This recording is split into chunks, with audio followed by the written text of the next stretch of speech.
नमस्कार दोस्तों, आप सभी का स्वागत है मेरे देवांश ब्लॉग्स चैनल्स में। दोस्तों, आज मैं आपको बताने जा रहा हूँ कि हम ये नए स्कीम के बारे में, जो कि है old age Indira Gandhi national old age pension scheme, जो कि नेशनल NSAP द्वारा कंट्रोल किया जाता है, नेशनल सोशल असिस्टेंस प्रोग्राम द्वारा under Indira Gandhi national old age pension scheme के द्वारा कंट्रोल किया जाता है। तो दोस्तों, ये है क्या, सिटीजन्स जो हैं, जो कि सीनियर सिटीजन्स हैं, 60 एज के अबोव जो हैं, जिनका एज 60 ईयर्स से अबोव है, तो उनको जो है अपना पेंशन एक तरह से देती है, सेंट्रल गवर्नमेंट प्रोवाइड करती है। तो सेंट्रल गवर्नमेंट जो है 200 रुपीज़ पेंशन इनको अलॉट करती है मंथली, सीनियर सिटीजन को, एज जो अबोव द 60। और जो उसके बाद जो है आपको उसके जो स्टेट गवर्नमेंट्स हैं, सेंट्रल का 200 रुपीज़ प्लस स्टेट का 400 टू 800 रुपीज़ तक आता है। 400 to 800 rupees depends on the state regulations. तो मतलब 600 रुपीज़ समझ लीजिए, 500 to 600 रुपीज़ आपको monthly central government plus state government मिला के आपको देती है इन दिस स्कीम। ओके, तो ये इस स्कीम के अंदर 4-5 स्कीम मिक्स्ड है, जैसे Indira Gandhi national old age pension scheme. उसके बाद है Indira Gandhi window pension scheme, जो कि विडो लोगों को मिलता है, मतलब कि जो विधवाओं को मिलता है, जो विधवा हो गई हैं उनको मिलेगा। उसके बाद है Indira Gandhi national disability pension scheme. उसके बाद है नेशनल डिसेबिलिटी, मतलब दोस्तों की ये विकलांग यानी कि PWD, उनकी पर्सन विद डिसेबिलिटी को मिलेगा। ये उनको भी एक तरह का ये पेंशन प्रोवाइड करता है। उसके बाद है नेशनल फैमिली बेनिफिट स्कीम, मतलब ये फैमिली बेनिफिट के लिए है। ये ओवरऑल फैमिली को ये कुछ फंड्स प्रोवाइड करते हैं, सेंट्रल गवर्नमेंट स्टेट गवर्नमेंट मिला के, जो कि बिलो पॉवर्टी लाइन आते हैं। ठीक है, उसके बाद अन्नपूर्णा स्कीम में फूड प्रोवाइड करते हैं, जो कि गरीब लोग होते हैं उनके लिए। ठीक है, तो ये हो गया। अब हम इसका ऑब्जेक्टिव्स तो आपको पता ही होंगे कि benefits to poor household, मतलब कि जो ब्रेड विनर हैं, ओल्ड एज जो अभी तक ब्रेड विनर हैं, जिनके यहाँ पे मतलब ओल्ड एज बुढ़े लोग अभी तक कमा रहे हैं, उन लोग के लिए ये मेनली खोला गया था सेंट्रल गवर्नमेंट और स्टेट गवर्नमेंट की हेल्प के द्वारा। ये इंदिरा गांधी, मतलब कि बहुत पहले का है, ये 2012 से पहले का आया है। ये आपका स्कीम जो है 2007 में आया था।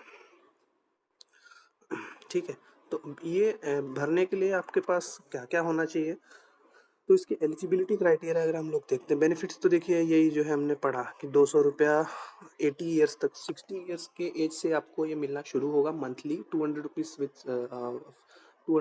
With central government and 400 to 800 rupees as per the state government आपको देगी। मतलब टोटल 600 to 1000 रुपीज़ तक आपको मंथली मिल सकता है। ठीक है, जो कि 60 ईयर्स से शुरू होगा और 79 ईयर्स के एज तक आपका रहेगा। ठीक है, और जब 79 एज आपका पूरा हो जाए, उसके बाद सेंट्रल गवर्नमेंट आपको 500 तक देगी, और स्टेट गवर्नमेंट आपको कुछ 500 तक देगी, मतलब 1000 तक हो जाएगा। ठीक है, तो ऐसा है। तो ये है। उसके बाद एलिजिबिलिटी के लिए देखिए, आपको इंडियन नेशनल होना पड़ेगा, सिटीजन ऑफ इंडिया रहना पड़ेगा। उसके बाद applicant should be the living in below poverty line, उनके BPL कार्ड होना चाहिए उनके पास, मतलब कि जो राशन कार्ड होता है, येलो ऑरेंज राशन कार्ड होना चाहिए, वाइट नहीं चलेगा। ठीक है, और तीसरा जो है उनका एज जो है अब ऑफ द 60 होना चाहिए, चाहे वो मेल हो या फीमेल हो, कोई भी हो। ठीक है, एप्लीकेशन प्रोसेस में देखिए मेनली हम लोग उमंग ऐप से ही करते हैं ये, क्योंकि जो NSAP है उसका खुद का वेबसाइट जो है वो सिर्फ और सिर्फ एक डाटा पर्पस के लिए है, डैशबोर्ड पर्पस के लिए, क्योंकि वो बताते हैं कि कितना उनके पास डाटा है, कि उन्होंने कितना अप्लाई हुआ, कितना बेनिफिशियरी कौन कौन है, ये सब। लेकिन एप्लीकेशन जो है आपको उमंग के थ्रू ही जाना पड़ेगा। ठीक है, डॉक्यूमेंट्स में आपको क्या क्या लगेंगे, सेल्फ अटेस्टेड एप्लीकेशन फॉर्म लगेगा।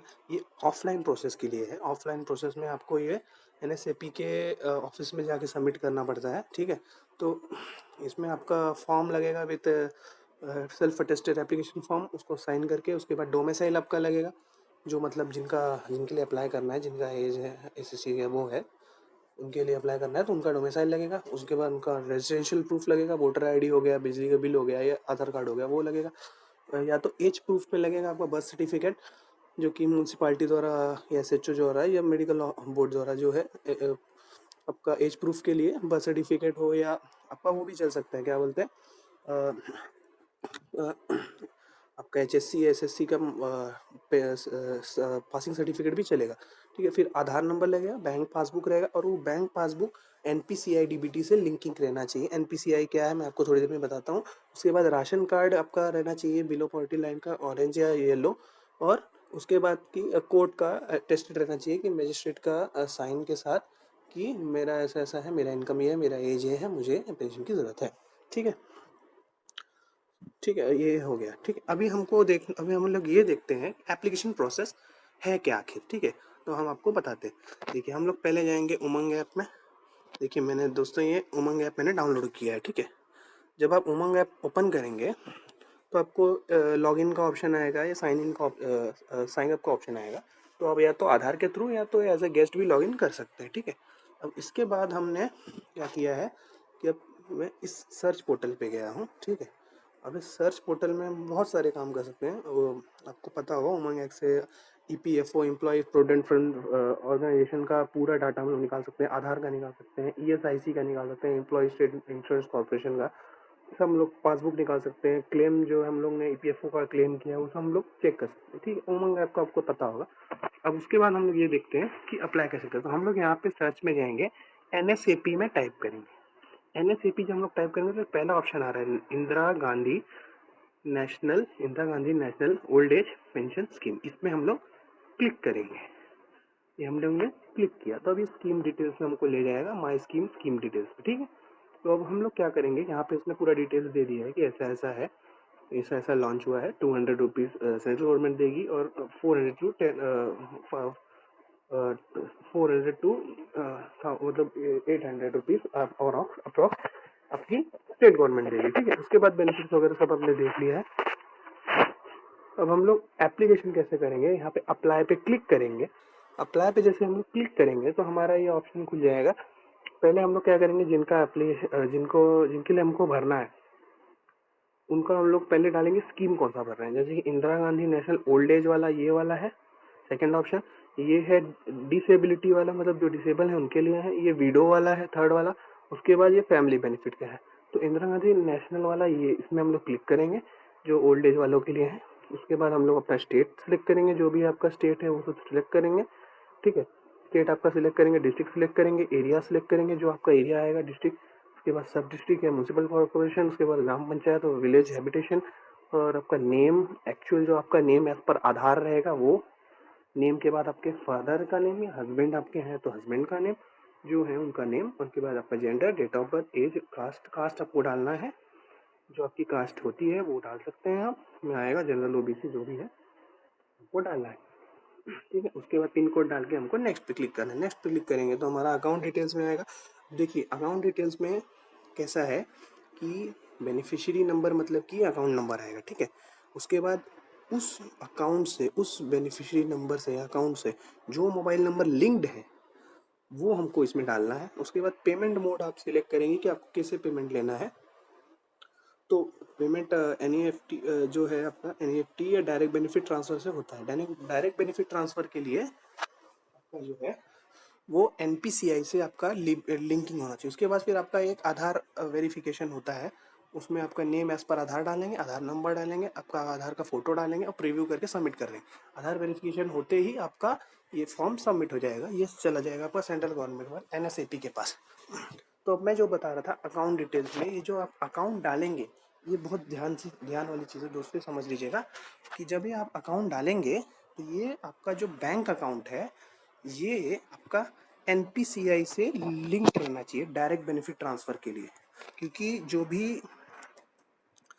भी ये जो है एनएसएपी का जो पेंशन स्कीम है, ये पेंशन स्कीम एट लास्ट जाके आपको एनपीसीआई यानी कि direct benefit transfer central government के थ्रू ही आपको ये प्रोवाइड की जाती है।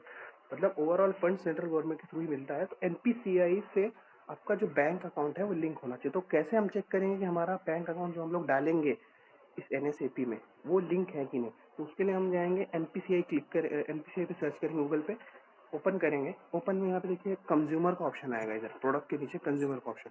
कंज्यूमर में जाएंगे, फिर हम लोग यहाँ पे देखें भारत आधार सीडिंग एनेबलर बीएससी में जाएंगे। ठीक है, बीएससी ये एनपीसीआई क्या है, जो एक सेंट्रल गवर्नमेंट की एक एजेंसी है, पीएसयू है, पब्लिक सेक्टर यूनिट है। इस इसके थ्रू ही पैसे जो है गवर्नमेंट डायरेक्ट बेनिफिट ट्रांसफ़र करती है जो पुअर हैं, जिनको नीडेड है, नीडी पीपल को, ठीक है। तो अब ये आधार नंबर आपका डालेंगे। ये तो सीडिंग का प्रोसेस है, मतलब कि अगर आपका अकाउंट एनपीसीआई से सीड नहीं है, यानी कि लिंक नहीं है, तो आपको लिंक कराना होगा, तभी जाके आपका जो एनएसएपी है और ओल्ड एज पेंशन है उसका पैसा आपको आएगा, वरना नहीं आएगा। और वही अकाउंट आपको डालना है जो कि इससे सीडेड है। अगर नहीं है तो सीडिंग के लिए आधार नंबर अपना डालिए, सीडिंग डालिए, यहाँ पे जो भी बैंक आपका है, जिसमें आपका खाता है वो डालिए। जैसे कि एसबीआई में है तो एसबीआई में ऑप्शन नहीं है, 4 ही 5 बैंक है वैसे। बैंक ऑफ इंडिया है, कैनरा बैंक है, सेंट्रल बैंक है, छत्तीसगढ़ राज्य ग्रामीण बैंक, इतने ही हैं, इतने ही बैंक हैं। इनके अगर इनमें आपके खाते हैं तो वो सीड हो जाएंगे आधार से सीधा। अगर बाकी किसी में है तो आपको ब्रांच में जाके उन ब्रांच से करवाना पड़ेगा। जैसे एसबीआई का है तो एसबीआई की ब्रांच में जाके आपको कराना पड़ेगा, फिर उस खाते का नंबर और वो बेनिफिशियरी को एनएसएपी में डालना पड़ेगा, तब उसमें उनका पैसा आएगा, ठीक है। और अगर मान लीजिए सीड आपका खाता किस में सीड है वो चेक करना है तो मैप स्टेटस ऑप्शन है ये नीचे, इसको क्लिक करने पे तो मैप स्टेटस में आपको ये डालना है। मैप स्टेटस में आपको ये आधार नंबर डालना है, कैप्चा फिल करना है, ओटीपी आएगा, ओटीपी डालना है। ओटीपी के बाद आपको बता देगा कि ये जो आपका खाता है, यानी कि जो अकाउंट है, ये एनपीसीआई से सीड है कि नहीं है। अगर सीड है तो ही आप एनएसएपी या ओल्ड एज पेंशन स्कीम वाले में भरिएगा, अगर आप सीनियर सिटीजन है तो, क्योंकि डायरेक्ट बेनिफिट ट्रांसफ़र एनपीसीआई के थ्रू ही होता है। और अगर एनपीसीआई से आपका लिंक नहीं होगा तो आपका पैसा नहीं आएगा, ये आप चीज़ ध्यान रखिए, ठीक है। चलिए, तो फिर आपको मैंने जितना था सारी चीज़ें मैंने आपको बता दी हैं, ठीक है। तो मैं आपसे मिलता हूँ अपने नेक्स्ट वीडियो में, तब तक के लिए धन्यवाद, बाय।